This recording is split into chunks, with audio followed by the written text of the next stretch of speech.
Hola, ¿qué tal amigos? El día de hoy vamos a hablar sobre la normalización de una base de datos. ¿Para qué quisiéramos normalizar una base de datos? La normalización nos va a permitir poder extraer datos de nuestra base de datos de una manera mucho más óptima. Y asimismo va a evitar que haya redundancia de información en nuestra base de datos. Y para normalizar nuestra base de datos existen varias formas normales, pero principalmente se manejan tres y van a ser esas tres las que vamos a ver en este video. La primera forma normal lo que te dice es que los datos que nosotros almacenemos en nuestra base de datos deben ser datos atómicos. ¿Qué significa datos atómicos? Significa que esos datos ya no vamos a poder desdoblarlo en más campos. Y para la mayoría de información que vamos a incluir en esta base de datos se cumple. Pero si analizamos dirección, en dirección no se va a cumplir, ya que como habíamos definido en nuestro diagrama entidad-relación, dirección es un tipo de dato compuesto, ya que en dirección va a almacenar calle, número, distrito, ciudad, etc.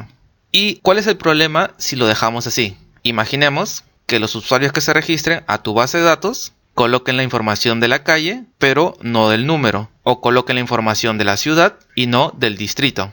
Entonces no están completando toda la información que tú quieres recabar. Asimismo, si más adelante quisieras hacer la consulta de los usuarios registrados en tu sitio web que viven en determinada ciudad, si tú lo tienes almacenado de esta manera, va a ser muy difícil hacer esa consulta. Entonces, ¿qué nos dice la primera forma normal? Es que cuando tengamos un dato compuesto, no pongamos este dato como cual, sino que debo desdoblarlo en distintos campos. ¿De qué manera? De la siguiente. Voy a modificar esto y en vez de dirección, voy a colocar calle, número, distrito y ciudad. Y le voy poniendo campos no nulos a todos ellos.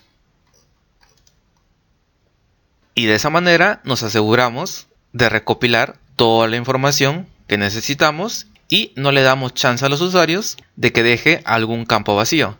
Y tenerlo estructurado de la siguiente manera nos va a permitir hacer consultas tipo qué usuarios pertenecen a qué ciudad, qué usuarios pertenecen a qué distrito, qué usuarios pertenecen a qué calle, etc.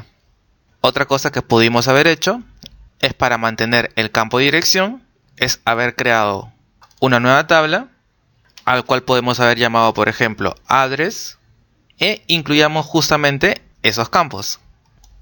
El campo calle, primero teníamos que ponerle el campo ID para identificarlo, luego le poníamos el campo calle, el campo número tenía que ser entero, eso sí,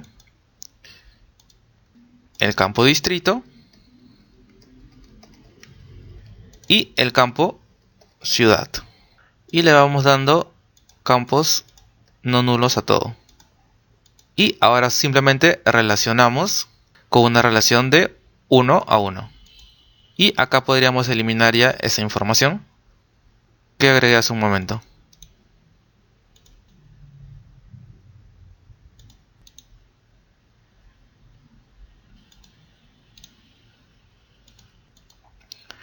Y de esa manera hemos logrado normalizar nuestra base de datos hasta la primera forma normal.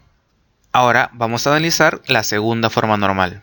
¿Qué me dice la segunda forma normal? La segunda forma normal me dice que nuestras tablas ya deben tener la primera forma normal. Y también me dice que debe existir una dependencia funcional completa de todos los campos de una tabla con su clave primaria. Para explicar mejor de esta segunda característica me voy a ayudar con un libro de Excel que tengo acá. Y vamos a centrarnos primero en esta tabla que tenemos aquí. Lo que me dice es lo siguiente, que cada uno de los campos, o sea, mensaje, nombre, commentable ID y commentable type, deben tener una dependencia funcional completa con respecto a la clave primaria, que vendría a ser el ID. O, dicho de otra manera, si yo eliminara este registro, toda la información que teníamos del ID1 debe desaparecer. Y si elimino el registro 1, el mensaje 1 desaparecería y también desaparecería la información de a quién pertenecía ese comentario, que en este caso pertenecía a un post cuyo ID es 1. Pero vamos a centrarnos en este nombre, en el nombre Víctor Arana. La información del nombre Víctor Arana no desaparecería ya que esta información no tiene una dependencia funcional completa con respecto a este ID. Este nombre, que lo tenemos aquí, tiene una dependencia funcional completa con respecto al ID de la tabla usuarios. Yo podría eliminar perfectamente todos estos registros. Se va a perder toda la información menos la información del nombre, ya que los nombres tienen una dependencia funcional con respecto a este ID. Entonces, ¿qué me dice la segunda forma normal? Que yo no debería incluir este campo en esta tabla, ya que de incluirlo, lo que yo estuviera haciendo es redundancia de información, ya que esta información ya existe en otra tabla, en la tabla users.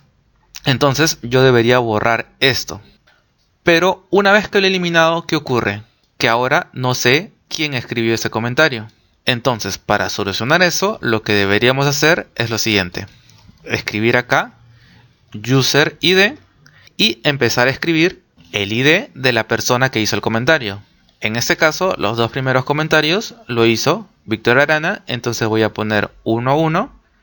El tercer comentario lo hizo Joel Córdoba, entonces voy a poner 2.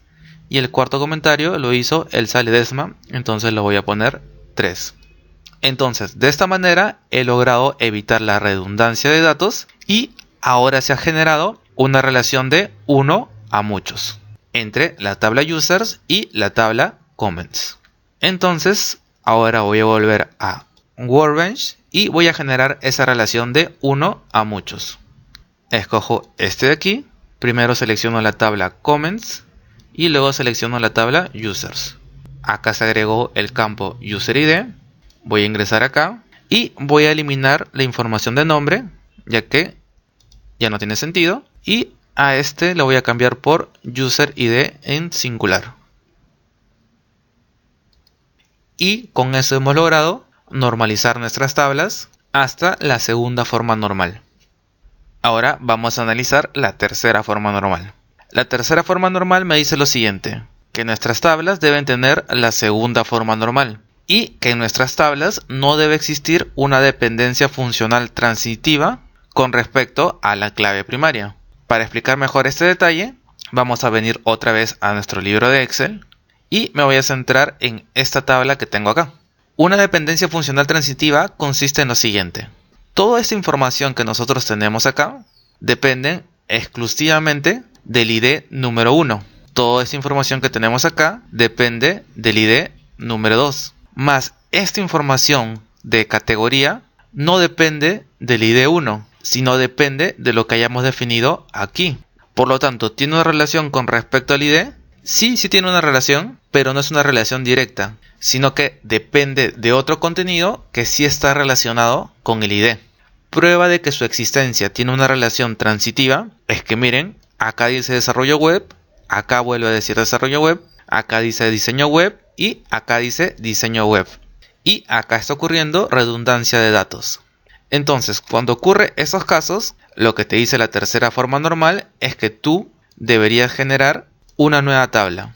A esta tabla le podemos dar, por ejemplo, el nombre de categorías y acá vamos registrando estas categorías. Por ejemplo, yo voy a registrar dos categorías. La categoría desarrollo web y la categoría diseño web. Y esta información que tiene una relación transitiva lo vamos a eliminar y para saber que pertenece a una determinada categoría lo que tendríamos que hacer es escribir acá categoría ID y escribir simplemente el ID de esta categoría. Acá pongo 1, acá pongo 1, acá 2 y acá 2. Y de esa manera estamos evitando la redundancia de información, ya que ahora estamos definiendo en una tabla solo una vez el nombre de cada categoría. Entonces, una vez que queda claro eso, vamos a venir acá, vamos a centrarnos en los posts que lo tenía por acá y creo una nueva tabla. La tabla se debe llamar categorías, debemos almacenar su ID y su name. Y una vez que hemos generado esta tabla, la relacionamos. Primero marco esta y luego marco esta. Y con esto hemos logrado normalizar nuestra base de datos. Y ahora sí podríamos pasar recién al modelo físico. el cual lo estaremos viendo en los próximos videos. Así que hasta acá nos quedamos en este video. Aquí al lado derecho de la pantalla te voy a dejar una lista de reproducción para que te dirijas a mi curso de Laravel Livewire, ya que luego de que terminemos de diseñar nuestra base de datos, vamos a empezar a trabajar con esa tecnología. Asimismo, si quieres apoyar a este canal, me ayudaría bastante si te suscribes y le das like a este video. Sin más, me despido y nos vemos en el próximo capítulo.